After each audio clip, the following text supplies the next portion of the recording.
Du point de vue syndical et du respect des normes du travail, avec la parabole des ouvriers de la dernière heure, il s'avère que le maître de l'évangile de ce jour a échoué. Dieu ne traite pas tout le monde de manière uniforme, il fait des préférences et de plus, il les fait pour ceux qui ne le méritent pas, pour les fainéants, pour ceux qui restent au lit toute la matinée, se lèvent pour déjeuner, font une sieste, trouvent un travail d'1 heure à faire le soir et sont payés pour une journée entière. Évidemment, ces derniers n'ont rien à redire au maître.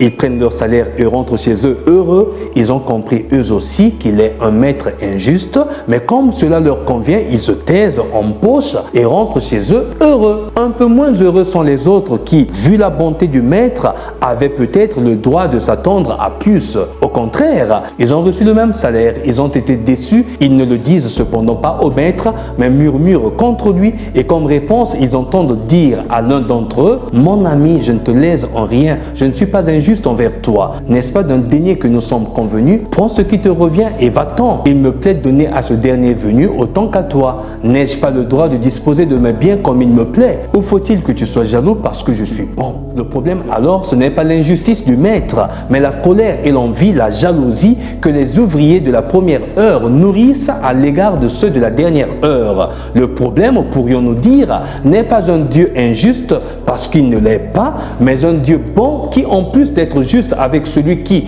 de lui, veut la justice, est bon aussi avec celui qui n'attend rien de lui, car tout ce qu'il reçoit de lui est don et grâce venant de Dieu lui-même. Alors, cherchez le Seigneur tant qu'il se laisse trouver, dit le prophète Isaïe. Invoquez-le tant qu'il est proche. Mes pensées ne sont pas vos pensées, vos chemins ne sont pas mes chemins, oracle du Seigneur. Certainement, l'évangéliste Matthieu eut du mal à faire comprendre aux anciens membres de sa communauté qu'il devait accueillir tout le monde dans l'église, même ceux qui avaient découvert le Seigneur Jésus depuis peu. Au fond, j'ai l'impression d'entendre les mêmes discours qui se font dans nos communautés paroissiales aujourd'hui comme hier. Mais comment? Nous sommes catéchistes depuis des années. Nous sommes dans cette paroisse, ce village, depuis que nous sommes petits. Nous avons toujours fait ainsi. Nous faisons du bénévolat ici depuis notre jeunesse. Nous connaissons les coins et recoins de cette église depuis longtemps et toutes les activités qui s'y sont déroulées et personne ne peut nous enseigner quoi que ce soit. Personne mieux que nous ne sait comment et ce qu'il faut faire. Comment ces gens qui viennent d'arriver nous disent ce qu'il faut faire? Comment peuvent-ils prétendre être entendus autant que nous? Comment peuvent-ils être traités de la même manière que nous? Il y a une certaine fermeture des anciens vis-à-vis des nouveaux qui ne veulent pas accepter le nouveau venu dans la communauté dont parle Saint Matthieu. C'est pour ça qu'il y a les conflits que Matthieu voudrait résoudre avec cette parabole des ouvriers de la dernière heure, car les premiers seront les derniers et les derniers seront les premiers. Et donc il faudrait qu'il y ait une certaine ouverture dans la complémentarité afin que la communauté s'enrichisse. Il n'est pas rare d'entendre, nous sommes anciens, nous sommes ici depuis longtemps, que pouvons-nous recevoir de ces jeunes qui viennent d'arriver? Même dans le sacerdoce, dans l'église, dans nos communautés paroissiales, nous entendons ces propos-là décourageants et appauvrissants. Nous sommes des anciens, des aïeux, nous ne pouvons recevoir rien de ces jeunes qui viennent à peine d'arriver. Mais attention, les idiots aussi vieillissent. Cela ne suffit pas d'être ancien,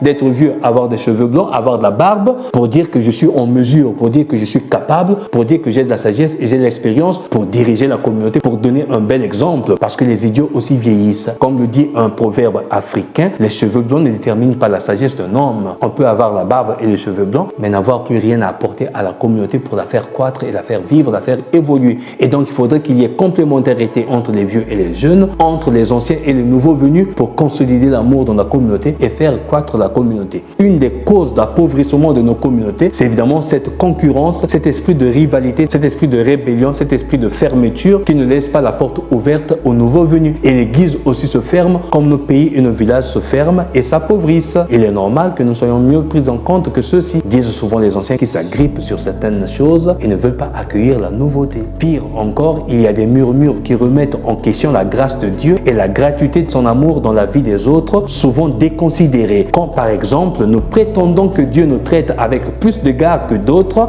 simplement parce que nous appartenons à une culture chrétienne millénaire et eux, en revanche, sont membres de cultures ou de peuples qui ont embrassé le christianisme bien après les nôtres, parce qu'ils sont venus après nous, ou simplement parce qu'ils appartiennent à des familles familles qui, jusqu'à récemment, n'allaient pas du tout à l'église et nous y sommes toujours allés et donc nous connaissons mieux la communauté. C'est nous qui devons diriger, c'est nous qui devons commander. Alors cela appauvrit la communauté. Ce raisonnement et cette façon de faire appauvrissent sensiblement nos communautés paroissiales, nos communautés sacerdotales, nos communautés religieuses. Heureusement, la bonté de Dieu est aussi plus grande que notre culture chrétienne millénaire, nos arrogances et nos jalousies inutiles. Et sa miséricorde, la miséricorde de Dieu, est plus grande que nos prétentions d'avoir une foi plus forte que celle des autres. Comme le dit saint Paul d'ailleurs, ayez un comportement digne de l'évangile du Christ, c'est-à-dire la vraie vie chrétienne consiste à vivre le style de l'évangile, le style du Christ qui veut sauver tout le monde sans injustice et préférence discriminatoire. Le Christ veut accueillir tout le monde et veut sauver tout le monde. Il faudrait que nous vivions ce style de l'évangile, l'ouverture à l'inconnu, l'ouverture au nouveau, afin que nous puissions grandir ensemble, parce que le Christ veut sauver tout le monde sans discrimination, sans injustice, sans préférence. Alors ouvrons-nous à l'inconnu de Dieu, ouvrons-nous à l'inconnu de l'amour. Nous pouvons sauver notre monde grâce au pouvoir d'amour que nous ouvre à tous les hommes, à tous les peuples, quelle que soit leur origine, quelle que soit leur appartenance, quelle que soit leur conviction religieuse et politique. Il faudrait que nous puissions nous associer à tout le monde, car chacun de nous a quelque chose à donner, chacun de nous a quelque chose à recevoir. Les lobbies, les clivages, les clans secrets appauvrissent nos communautés et nos pays. Il faudrait que nous puissions nous ouvrir pour nous enrichir mutuellement. Priez pour moi comme je prie pour vous, chers frères et sœurs. Je vous souhaite un excellent dimanche.